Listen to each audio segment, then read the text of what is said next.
is the strangest British TV show I've ever seen. She's like your slave. She's respectful. I don't understand how hot water works. You know, where's a boiler in a house? With your attitude, you wouldn't work for me, to be honest with you. You wouldn't work for me. I'm going to make more out of my life than he has made out for his. She's extremely intelligent. She's damn good looking. You've just embarrassed yourself. Hello, you gorgeous donut. Young, Dumb and Living Off Mum is one of the wildest British TV shows to happen in the 2000s. The concept basically involves 8 of the most spoiled young adults in the UK all getting kicked out by their parents because their parents have had enough. The parents have signed their children up to a TV show where they're all going to live in one big house together with limited resources and limited financial help. So they can suffer. They're sick. They've had enough. They're kicking them out. There's 3 seasons of this show and each series lasts about 8 weeks. And every single week the kids have to do a different assignment which is set by all of the parents, which basically revolves around kind of fending for yourself and going out into the workplace and just earning a living. However, some of the things they make them do is definitely out their comfort zone. This ranges from making them do a 15-hour plus shift when they've never worked in their life before, all the way to doing a full property renovation. Each week after they finish this assignment, all of the parents then group together to decide who they want to vote out of the process. They base the voting out process on who has performed the worst in this task. It's a little bit like The Apprentice.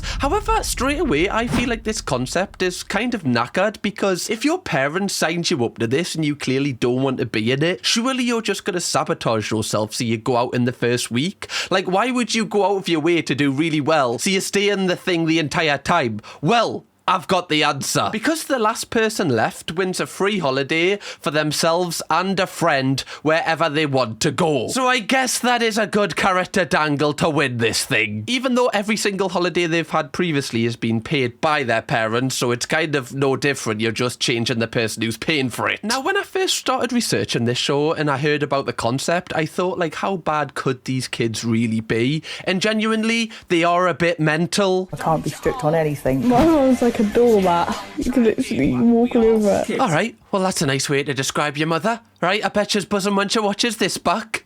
Why would you describe your mother like a doormat? That's the person that brought you into the world, man, not just through the front door. It's just so funny because you can tell the parents hate their children. I think all 25-year-olds should be far away from home. I've been almost suicidal sometimes. Right? Well, not a happy home life for that woman. That's an awfully big word to use because of your child. Like, this is actually really deep. Like, clearly she's run out of options here and the only option she's got left is putting him on Young, Dumb and Living Off Mum. That's the only antidote to her child. That's when you know you need to have a good long look at yourself in the mirror if you're that son. My mum brought us into this world and possibly I could be the one to take her out of it. That's where you need to have a word. Who did you give birth to? The spawn of Satan? So, without further ado, let's get into the first episode and meet all of the young adults taking part. So first up, we've got Danielle, who's 18. I think I'm a bitch. I'm a bitch and I love it. Well, at least you're self-aware. You know, yeah, I'm a bitch and I just know it. Like, nobody likes me. I don't even like myself. So, no words are going to hurt me here. I kind of rate the upfrontness. But actually, I do know her true personality and she's got a heart of gold. Sorry, I don't know why I laughed. I laughed too hard there. That was far too hard. You always find this, though, even with the parents of serial killers. They're like, but you know, if you get to know them, they're actually really kind. They've got a kind soul. You've just got to get past a lot of dirt to get there. But keep digging. Yes, love. I'm pretty sure Ted Bundy had good days. Sorry, I'm going a little bit far here. No, I don't want it. You asked for something to eat. No, I don't like beans. You know I don't. To be fair, she doesn't like beans. Surely you would know this, right? Stupid mother. Oh, send the mother in. Next up, we have Sean, who's 19. Sean, tea. I don't have to do a great deal for my... Sorry, was he sucking his thumb there? Sean, tea.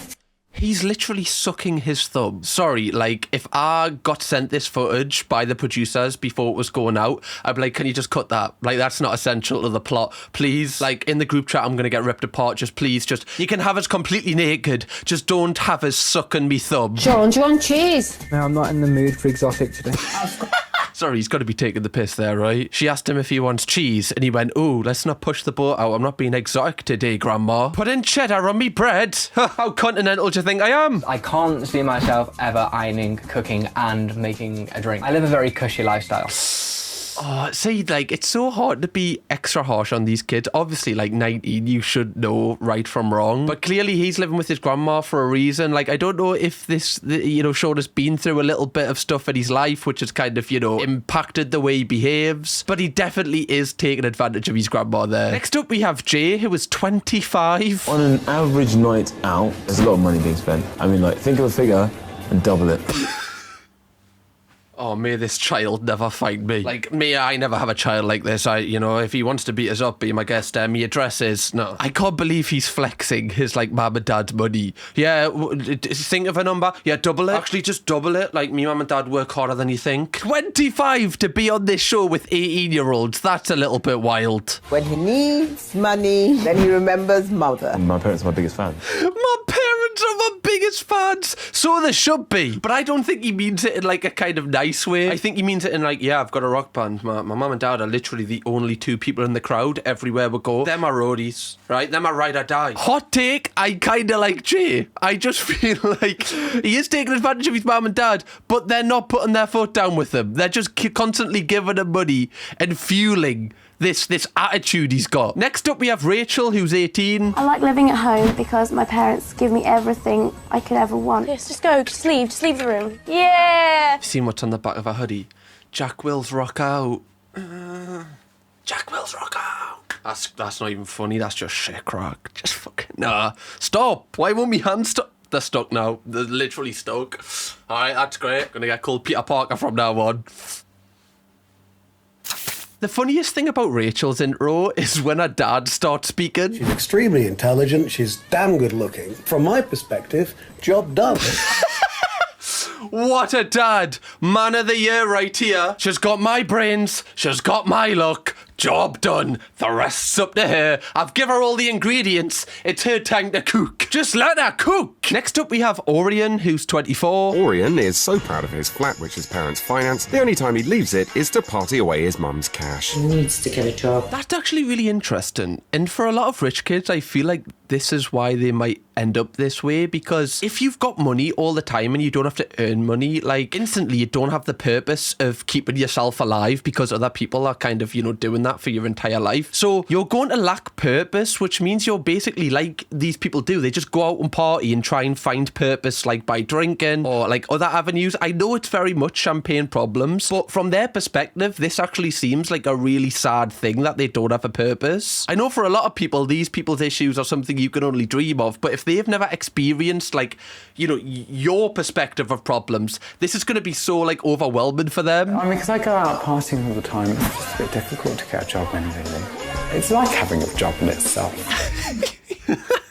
He's a prick, but he's a knowledgeable prick. He's a self-aware prick, basically. He knows he's been a bit of an arse. Yeah, honestly, how would I fit a job in? What, between treble vodka cokes and then champagne on a table? How am I gonna... There's no way I could fit a job in. And honestly, I don't need the money, right? I'm just getting it funneled. If anything, a job just seems impractical. He's disappeared now. Well, who's going to pay the mortgage?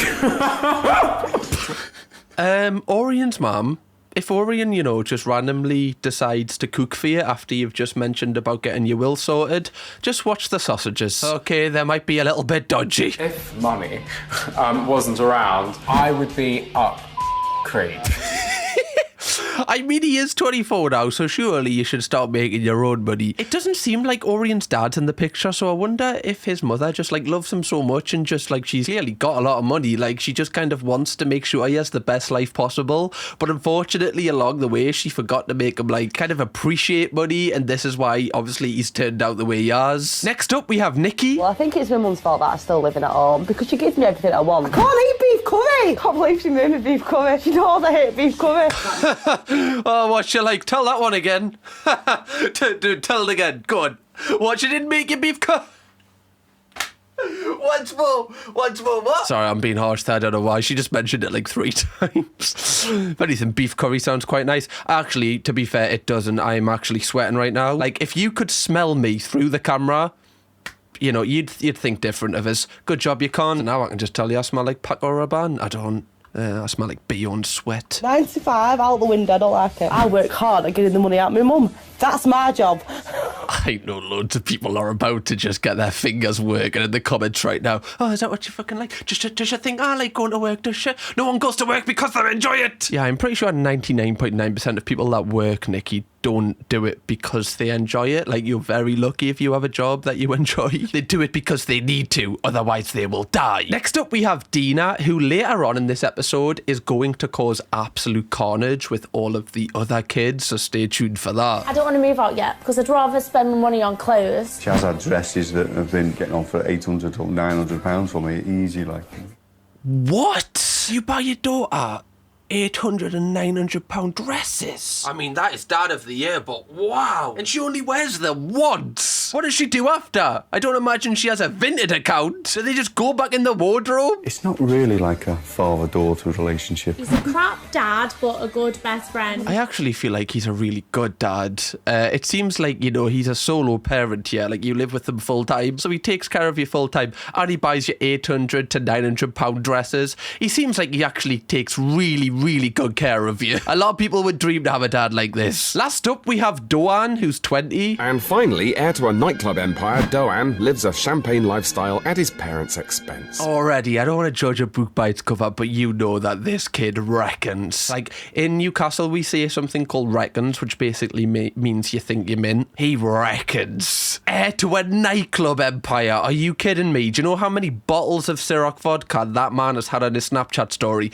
I don't even want to know. I just had a voice break because of how nervous I was there. He's had everything that he wants. Some people look at it as spoiling your kids, but it's not spoiling, it's just giving their kids what they want. I think you've just kind of said the definition of what spoiling is there. You've just reworded spoiling. Spoiling is giving your kids everything that they want. You're spoiling them. It doesn't have to be a negative thing, but you're still spoiling them. Someone was literally pouring you champagne in your own pool. I would call that spoiled. They also mentioned something really worrying about Doan. Doan has a more worrying side, his temper. He can throw things at his sister, anything that comes in Doan's vision or reach when he's in a mood. Okay.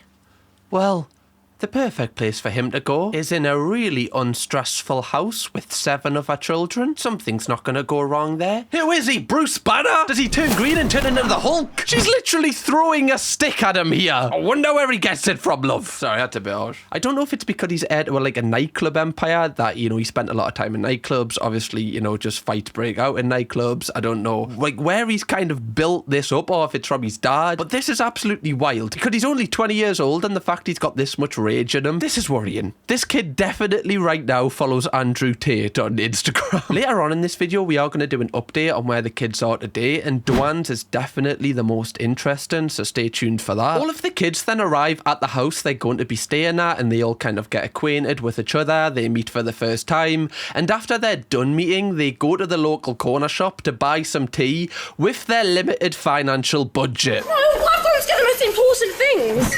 I got a bottle of wine and that just to start. I don't know if people like wine, but I got them that. A bottle of wine, man. That's hilarious. I don't actually think that's as bad. Yes, they have a limited budget, but if you're in a house with loads of other people that you don't know, you're going to get drunk. It just makes you a little bit, you know, kind of tipsy, makes you like talk to people. Once you've got drunk with someone, the next time you see them, it's just a lot more comfortable. I don't know why that is. I think it's because it allows you to talk more, but I can understand it, is what I'm trying to say. Game recognises game here. Although that probably will be the entire budget, so they're not going to eat tonight. I've got yogurts, rice pudding. I'm getting a plug-in to make my room smell nice. What I've done is I bought 2 bottles of port. So you've bought like branded yogurts, you've bought something to make your room smell nice. Like, do you not just buy like, I don't know, like a big bags of pasta or just like wholes, like the things that are the cheapest that you get the most food out of? I remember when I first moved out and I had to move like ages away from where I lived. It was the 3rd cheapest street in the UK. That's like a weird stuff here. And I remember the first thing I did was buy like this huge pasta thing,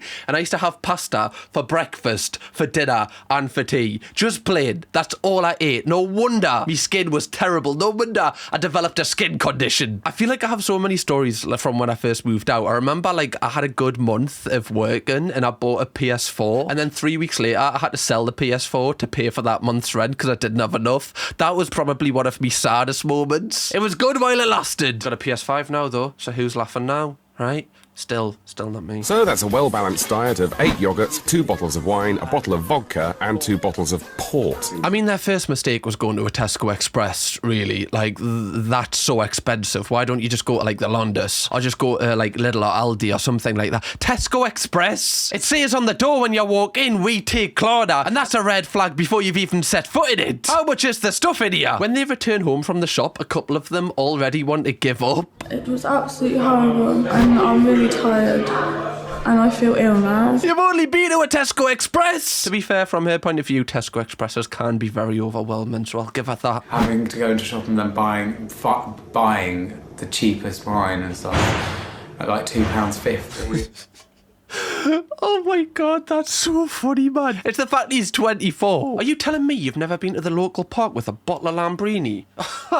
Orion! You've never lived, fella. Echo Falls, come on. If I don't see at least 1 2-litre bottle of Frosty Jacks, I'm going to be so disappointed here. It's also interesting to see people like Danielle bought beans, but she doesn't know how to, like, open a tin, or she doesn't even know how to cook the beans. So Orion helps her. Obviously, Orion's like 7 or 8 years older, so hopefully, like, he knows how to cook. But even for the most hardened layabout, surely heating up a can of beans shouldn't be that difficult, should it? And one thing I have picked up on is the narrator is really, like, condescending, and like he definitely speaks down like to about these kids, which I guess that's the point of the show. Like, it's meant to like embarrass them. It's not really meant to help them. It's meant just for everybody to just kind of laugh at these kids and how kind of spoiled they are and how little they know about the world. But it does kind of uneases a bit where the narrator is kind of like taking the piss out of Danielle for just not knowing simple things. Because if your parents have done everything for you and you've never moved out, chances are you probably don't know how to open a tin. If every single meal is cooked for you, like, I know I'm probably making excuses for them, but I'm just saying here, a lot of the blame also lies with the parents. It's not just the kids. Bring the parents on as well. Whilst all of this is happening, Dina is trying to have a shower. However, the hot water has run out, and it's so funny to see all of the kids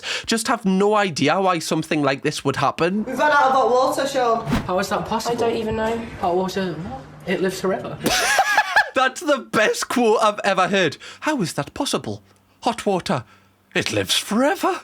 Sean, you are an absolute legend. I love you. Like, obviously it's so obnoxious and like it's gonna make a lot of people angry, but just that, like, just the fact he's just came out with that is just such comedic genius, even though he didn't mean it. I guess water does last forever, but not being hot, so you were kind of half right there. What is this place? What is this place? He's acting like it's Narnia, as if they've just walked through a wardrobe and now they're in like a mystical place. What, the water isn't hot here?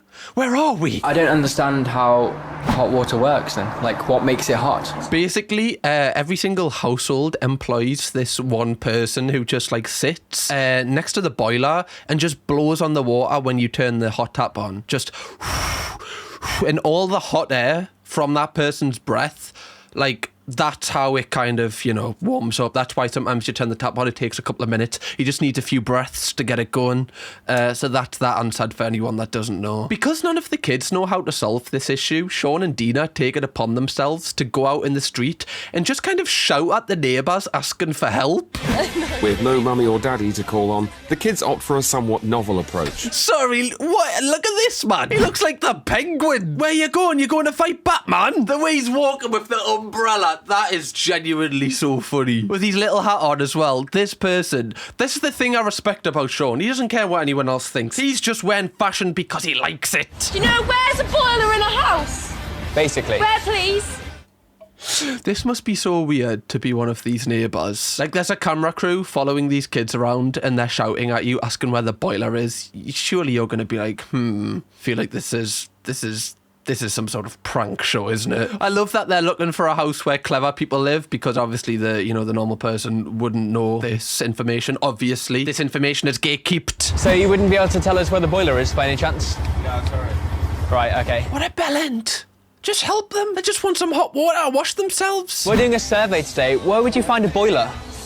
Do you know where a boiler might be? This is peak British television. I wish TV shows were still like this. People this age now go on Love Island and like try and like, you know, pretend that I guess they're something they're not, like they're this perfect person. Like, this is proper British reality TV. This is what I want to see on me screens. This would bring TV back again. Jay does find the boiler and manages to switch the hot water on permanently rather than just in kind of sprouts. And he definitely seems like the person who is the most switched on. I mean, he is the oldest. He's 25. He's almost 8 years older than some of the people. So I imagine he probably should know the most. Straight after this, Doan's mum is the first person to kind of choose a challenge for all of the kids to compete in this week. She rings them all to tell them that they're going to be splitted off into 2 groups and they're going to go to 2 different hotels in London and work there for the day. Bearing in mind, none of these people have ever worked before, so this is going to be a huge shock to their system. However, they don't seem that worried about the actual work. The one thing they're pissed off about is the fact they have to leave the house by 6:15 a.m. Like, some of them are crying and some of them are just kicking off. And obviously, because they have to be up even earlier than that to get ready, a lot of the kids end up just going to sleep quite early. However, some of them can't get to bed until like after 4 a.m. and obviously they've got to be up in like half an hour. So it's not going to be good preparation for your first day of working. I know a lot of people watching this will have to get up even earlier than this, and like, I totally understand the viewpoint of these kids should be able to go to bed and wake up.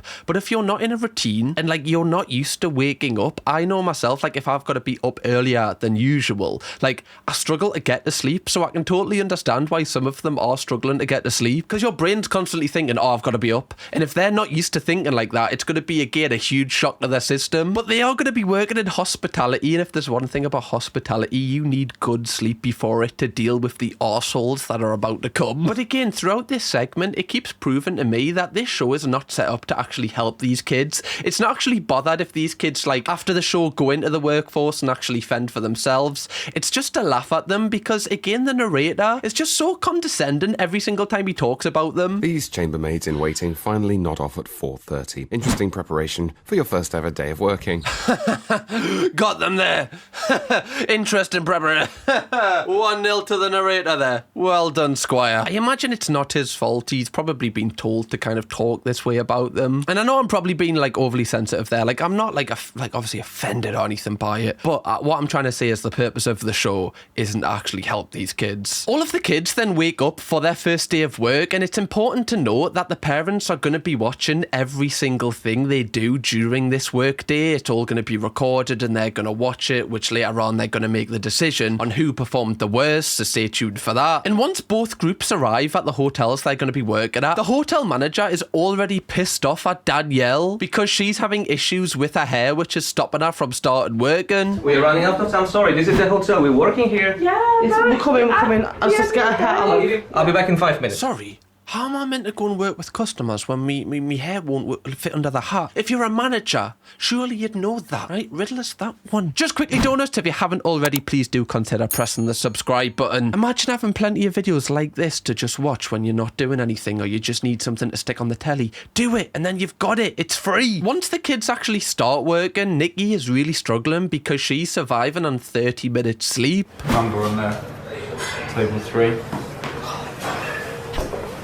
This is so funny because I remember when I had a trial shift for a restaurant chain, I did this exact same thing and I thought about it for like weeks later. I was like, what an absolute pillock I am. It is actually really nerve-wracking the first time you have to kind of interact with the public in this kind of space. Give me time, I've been doing it 5 minutes. You can't expect me to know it all straight away. Exactly, Nikki. Right? Exactly. You've only been doing it 5 minutes. Give you 10 minutes, you'll get 2 tables wrong. Exactly, Nikki. Lock in. Arguably, Nikki goes on the best adventure, I'd say, in this episode. Like, I feel like she kind of learns the most. However, at the moment, everything she's doing is turning to absolute hell. Also, can I have a bottle of still water with limes and ice, please? Limes and ice, what? Yes, a bottle of still water. She's like this. Why is she like this? It's like if I was ordering and like I'm looking at the menu and I look up and the you know the waitress is like that, I'd be like, fucking hell, Jesus. Yeah, is that it? Yeah, anything else? Anything? Was it a smoked salmon bagel? Yes, please. Anyone's seed water. A what? Seed water, he said. Seed? What the fuck? Seed water? Seed water? Like, with a D. Like, water from a seed. How are we gonna get that? Seed water. It's one of those things that, like, she asked him 3 times, and you can't ask, like, so if you haven't heard what someone said by the 3rd time, you just have to go off what you think they said. You can't ask them a 4th time. That's, like, absolute just social suicide. So he's went still water. Ash just went, sorry, still water, sorry, still water, seed water. Coming right up. I'm gonna get the seeds, don't you worry about that. Seed water, that's hilarious, man. I asked him 4 times, is seed water with ice and lemon? Yes, that well-known drink, seed water. Fucking seed water. That's tickled us. Oh my god. It's just hilarious that she's went back to the manager and went, yeah, we got any seed water for a bit of an obscure order. Has the delivery of seed water came in this morning? It hasn't, has it not? It's never came in. Oh, that's gonna be an issue. What establishment doesn't sell a good bottle of seed water? Fucking seed water. I would like to order a bottle of steel water, please. Yeah, we're just working on the seed water. Yeah, well, thank you. We heard you the first time. Seed water. Okay, we're just working this one out. Steel water. Yep, got it. Bye. To be fair, the last time he said it, he did pronounce it the best. I'm not gonna lie. It was very clearly still.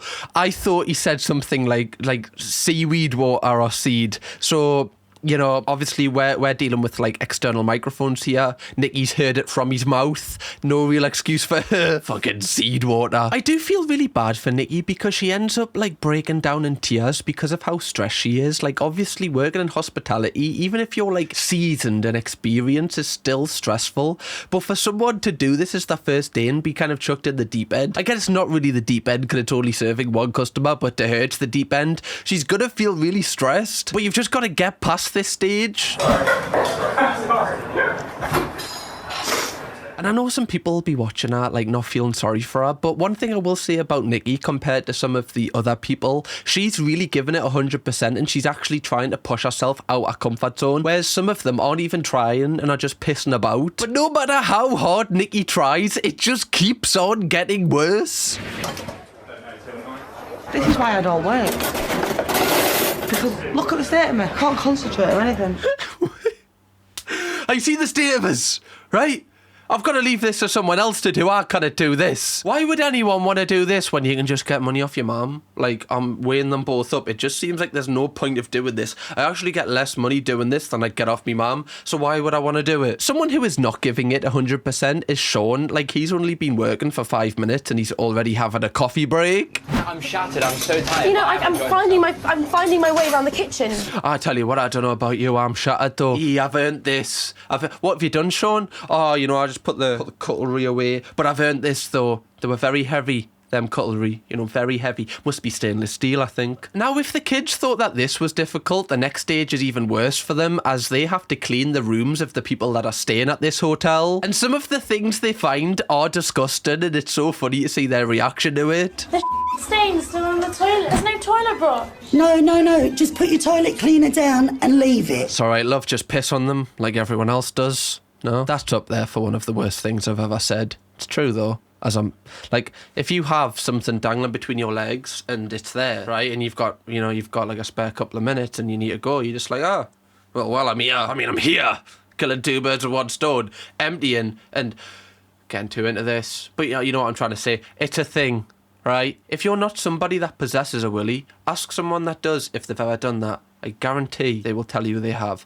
And if they haven't, they're lying. Don't believe them. Ask them until they say yes. I found condoms. Oh, you're not seriously looking at that. I've got no choice, haven't because you won't bloody touch it. I rate Nikki so much because she's getting stuff wrong all the time, but it doesn't stop her. Like, this woman can't be demotivated. What a queen. I feel like that's a fair reaction to seeing a used condom still in the bed sheets. Like, I think it's fair to kind of scream at that.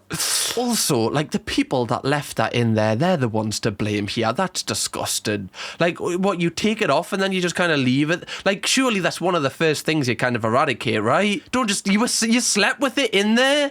Oh, what? You fiend. The fact you've left it for the cleaners as well, as if it's like a goodbye present. You are truly awful. To do this job, they would have to pay me £2,000 a week to do this job. And that would be pushing it. I would want benefits on top of that. Can you imagine if the world actually worked like that? You know, like the hardest jobs you got paid the most for? That would be so fair. For people that have worked in the cleaning industry and you have, you know, worked in hotels, can you please let us know what's the worst thing you've ever found? Because I will find that interesting when I'm reading the comments later on. Please tell me your worst thing. Surely you've got some stories. There's a Johnny in the bed. That's disgusting. Oh, wait, what are the black particles as well? Oh, what has gone on in this bed? You know what I'm also more concerned at? Is that it's in the middle of the bed. So it's almost like, you know, the people that were in this bed called a truce. They weren't like, oh, I'm not sleeping with the condom on this side. Like, we're going to put it in the middle. Okay, we're going to call a truce here. The Treaty of Versailles. The Treaty of Turex. It's not even funny. This must be a common thing. What the hell? Like, this is 2 out of 2 right now.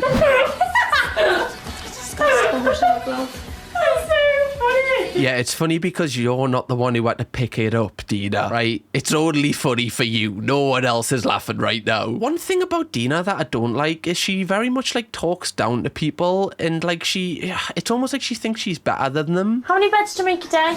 She's like your slave. I think that was the wrong word you used. No. Yeah. Like, she's right in front of you. Like, you're trying to take the piss out of her that she has to do this to kind of, you know, earn a living. She's basically taking the piss out of her here, but just acting like she's her friend. Just very, very weird vibes, I get. Dina is so disrespectful to the staff that are working here that Rachel actually storms off and cries about it. She's respectful what she says. I would never just be so rude and stuff. People who are trying their best. Oh, bless her. Like, she's got a lot of empathy. Like, that's really nice. Like, that's a really nice trait she's got there. The fact she felt so strongly about it that she had to take herself to one side and cry. Like, bless her. What's the matter? Just everything just got on top of me, and it's just all been so intense recently, and that's why. It's alright, come on, let's make beds. Just call her a prick. Go on, Rachel. Go on, for us. Just go out because of you, man, you bellend.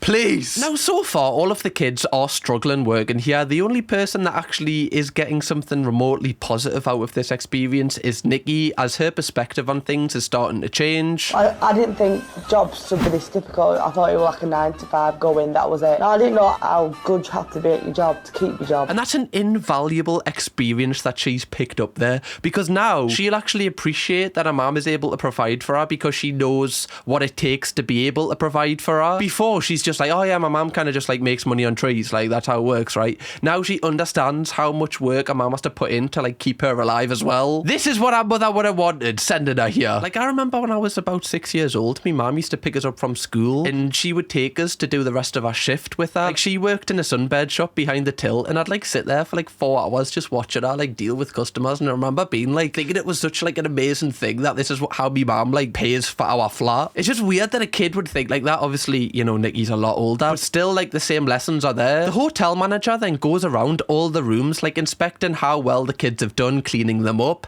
and he gets into like a heated exchange with Doan as Doan lies about talking to the housekeeper about getting toilet rolls when in reality he didn't actually ask the housekeeper. He asked someone else who said that there wasn't any there, and he couldn't be asked to kind of follow up with the actual housekeeper. The housekeeper told you we don't have a toilet paper. Yes. Do you want me to call her here? It's a misunderstanding. I meant this one. So don't. Oh, his anger's coming out. The anger that they teased us with. Everyone, what did the mum say?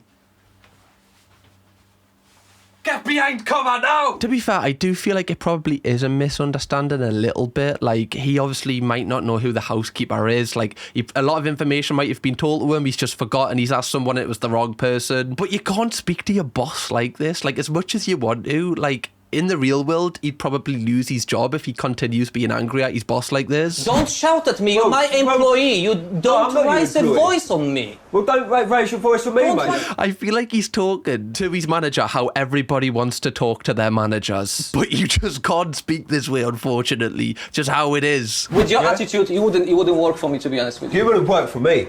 Well... Yeah. Work for you doing what? Pouring you some champagne while you sit in the pool? What do you mean work for you? This is like an episode of The Office. Did you see the hotel manager look to the camera like, He's like, what is this guy doing right now? Like, nobody usually speaks to us like this. I don't know how we kind of talk about it. I don't know why the manager got like dragged into this as well. Like, he started like firing insults to him. Like, why didn't you just kind of like be like, okay, well, he's out. This is just a battle of egos here. But I definitely think Dewan just feels like he can speak to people however he wants, because obviously like his dad's the manager of the nightclub empire, so he probably speaks to people however he wants. So that's just like the image he's trying to kind of follow. But the fact is, his dad's probably earned the respect of all these people. Like, he hasn't. You know, he's just his son. Like, he hasn't actually achieved anything yet. He's got to like work his way up. You can't speak to people like this. Laters. Div. I don't know what's wrong with this boy. He called him a div. Oh, iconic. I definitely feel like Dewan is one of the most obnoxious kids that are appearing in this show. I'm going to make more out of my life than he has made out for his life. I'm going to go further in life than he has. And that's a fact. I mean, that probably is a fact, because you're starting like here.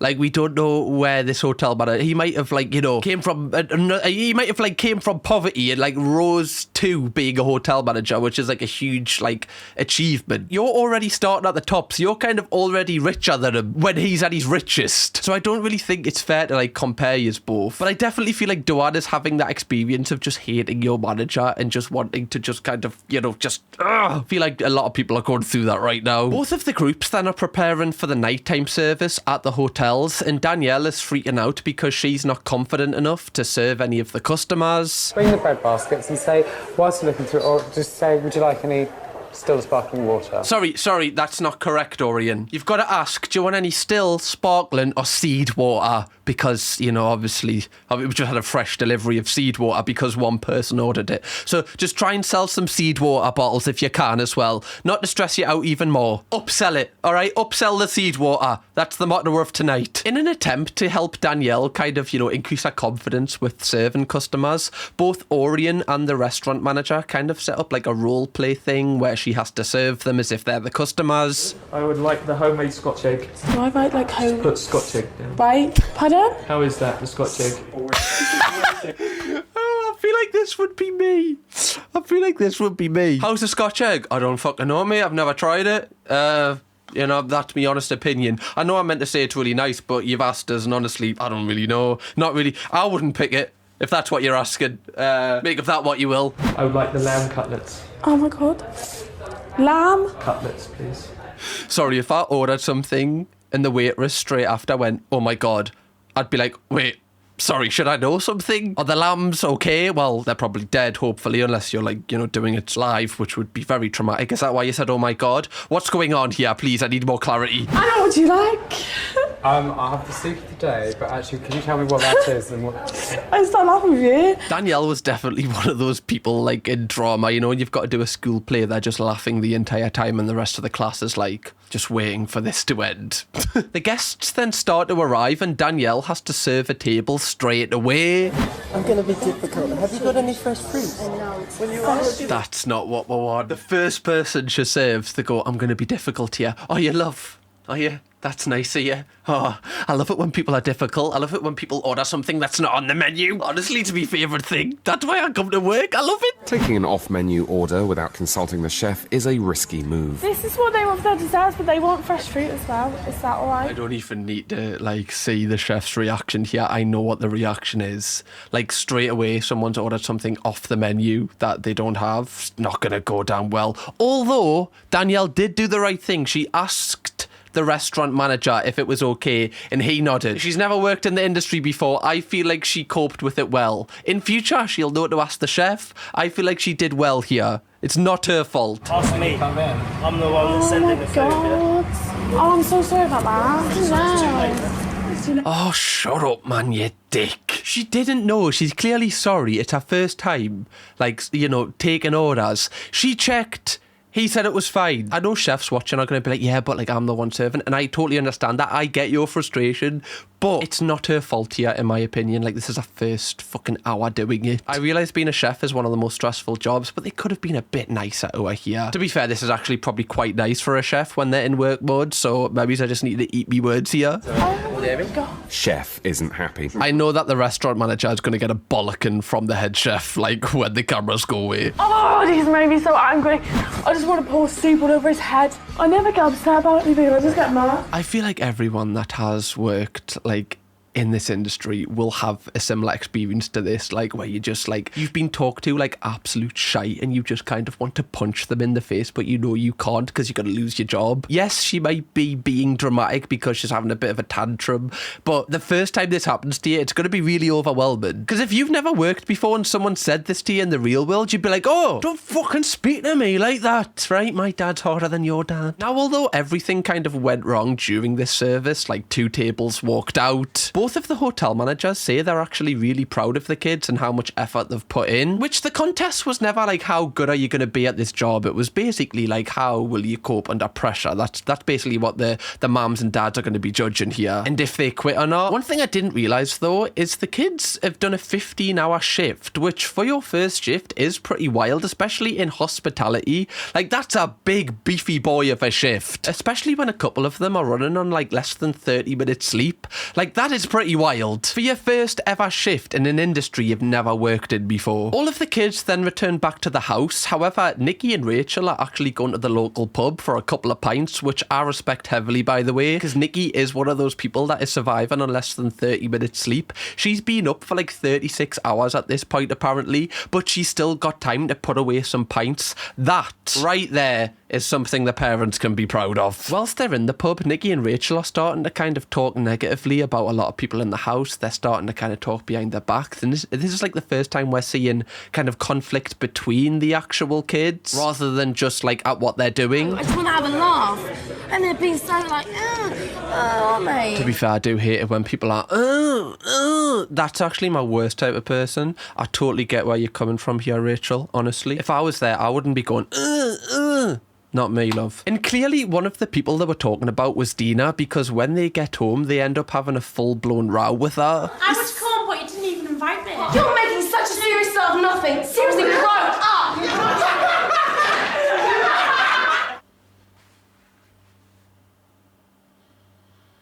If you're going to start on someone, don't fall over after, because instantly they've got something on you. Right? Instantly. Everything that's going to come out your mouth now, they're going to go, yeah, but at least I don't fall over. And then you're just like, you're trump-carded.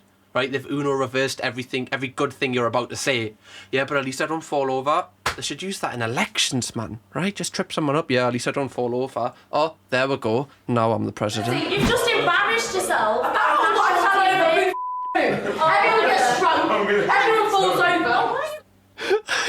Everyone gets drunk, everyone falls over, right? What's new? You never seen someone fall over before, have you not, Dina? Do you want to experience it yourself? As much as I think Dina is like really obnoxious and the way she talks to people is not very nice, clearly like Rachel and Nikki have had this idea to come back and start on her, which isn't very nice. She said, why didn't you come up? I said, didn't get an invite, and just start. If they could earn a living having tantrums, these people would be in full-time employment. Well, I bet when the parents watch this back, they'll be so glad they sent them here. What lovely young people, just improving their overall personalities. Of course this is going to happen if you get like 8 people who really don't care what other people think. Of course they're going to clash. This is just the normal occurrence. By the way, again, what great telly. What wonderful telly. Me, Rachel and Dina know how we feel about each other now. Maybe we could move on. It's so funny watching people who are clearly pissed try to act normal. Like, you just don't get this on TV shows anymore. Like, they let them have like 1 or 2 drinks, but you never see them just like one eyelash falling off, just freezing, just sitting, just shivering, talking. We need this back. Like, why don't they do this? Like my parents say, you can't try and rise above it, and that's what I'm going to do now, and just get on with it and talk to the others and hopefully try and find some common ground. To be fair, like, you were the one that started it. So, just saying, like, yeah, your parents might say rise above it, that's a good thing to kind of, take into your life, but you were the one that started it. You started screaming and shouting at her, and then you had a fall, or you'd fallen over, you're not 80, you haven't had a fall, but you know what I mean. All of the kids then go to bed, and the next day begins with the parents reacting to the footage from the previous day, and this is where they're going to determine who they want to vote out of the process, like who they felt like give the least amount of effort. And again, like I said earlier in this this video, this concept just doesn't work, because once the kids realise that this is like how they're getting voted out, all of them are going to put in no effort, so they don't have to live here anymore and go through all of these tasks that they don't enjoy. I get that they've got the carrot of the free holiday at the end, but like these kids are used to having a free holiday. Surely the good, like the award is you get voted out of the process quicker. Like, if this is how we're going to kind of, you know, structure this. That's just my take on it. Maybe I'm wrong. Let us know. The parents go through the various things that happened. One of the most surprising things is Doan's mother's reaction to his altercation with the hotel manager, as she ends up, like, defending him heavily and saying he did nothing wrong. Him to turn around and say, no, to me, your hotel's not clean because of this. I'm not knocking him for that. Like, I get what she's trying to say. Like, she likes that he stands up for himself and, I guess, speaks his mind.